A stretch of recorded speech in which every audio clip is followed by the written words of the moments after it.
નમસ્કાર મિત્રો, છેલ્લે આપણે ટકાવારી અને નફાખોટની અંદર સમાન વધારો ઘટાડો અને અસમાન વધારા ઘટાડામાં એક વધારો કે ઘટાડો આપેલો હોય અને બીજો ગોતવાનો હોય એ પદ્ધતિના દાખલા શીખ્યા હતા. તમારા લોકોના સારા એવા રિવ્યુઝ આવતા અમે આ નવી એક શોર્ટકટ પદ્ધતિ મૂકવાનું નક્કી કર્યું છે. સામાન્ય રીતે પરીક્ષાની અંદર આવી રકમ હોય કે એક વેપારી ₹10 માં 11 નારંગી ખરીદીને ₹11 માં 10 નારંગી વેચતા કેટલા ટકા નફો કે ખોટ જાય. હવે આ દાખલા એવા છે કે જે પેપરની કઠિનતા મૂલ્ય નક્કી કરે છે. સામાન્ય રીતે વિદ્યાર્થીઓને એ પણ નથી ખબર હોતી કે આ દાખલાની અંદર નફો જાય કે ખોટ. દાખલો ગણવાની વાત તો બહુ દૂર રહી. આની અંદર અમે લોકોએ એક એવી શોર્ટકટ પદ્ધતિ શોધી છે કે જેનાથી માત્ર એક જ સ્ટેપમાં દાખલો આખો પૂરો થઈ જાય. તો જોઈએ, સૌ પ્રથમ તમે આપેલી રકમને 4 સ્વરૂપે અહીંયા ગોઠવી દો કે ભાઈ ખરીદી તો કે 11 નારંગી ₹10, વેચાણ 10 નારંગી ₹11. આ બનાવીને અહીંથી તમે ક્રોસ ગુણાકાર કરો એને સ્ટેપ 1 કયો, અહીંથી ક્રોસ ગુણાકાર કરો એને સ્ટેપ 2.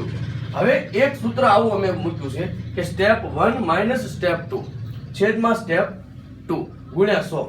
યાદ રાખજો, તમને જ્યારે ટકાવારીમાં નફો કે ખોટનો પૂછવામાં આવે ત્યારે આ 100 છે ટકાવારી શોધવા માટેના ગુણાકાર કરવામાં આવે છે. હવે સૂત્ર જુઓ, સ્ટેપ 1 એટલે આ બેનો ગુણાકાર 11 ગુણ્યા 11 121 માઇનસ સ્ટેપ 2 10 ગુણ્યા 10 100 છેદમાં સ્ટેપ 2 કેટલા છે 100. આ મૂકી દીધા 100 ગુણ્યા 100 100 ઉડી ગયા. 121 માંથી 100 જાય તો 21, તો 21% નફો. કારણ કે જો પ્લસ આવે તો નફો હશે, માઇનસ આવે તો ખોટ હશે. બીજી રકમ જોઈ લઈએ. એવી જ છે, થોડીક એક્સ્ટ્રા ઓર્ડિનરી સ્ટાફ સિલેક્શનમાં જાઓ તો આવી રકમો તમને કેન્દ્ર સરકારમાં જોવા મળશે.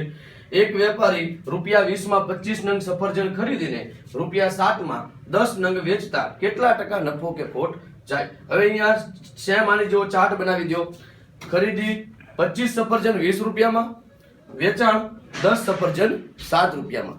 હવે જુઓ, આ સ્ટેપ 1 થયું 25 ગુણ્યા 7 એટલે 175. આ બેનો ગુણાકાર સીધું મૂકી દઉં છું. બીજું સ્ટેપ 10 ગુણ્યા 20, 20 ગુણ્યા 10 એટલે 200.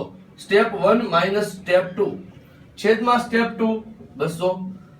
અને આ 100 ટકાવારી શોધવા માટેના 2 શૂન્ય ઉડી ગયા. 175 માંથી 200 જાય તો મિત્રો વધે કેટલા?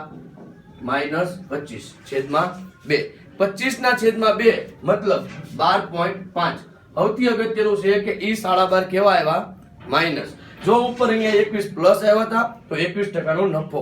અહીંયા 12.5 છે માઇનસ આવ્યા તો 12.5% ની ખોટ. Thank you.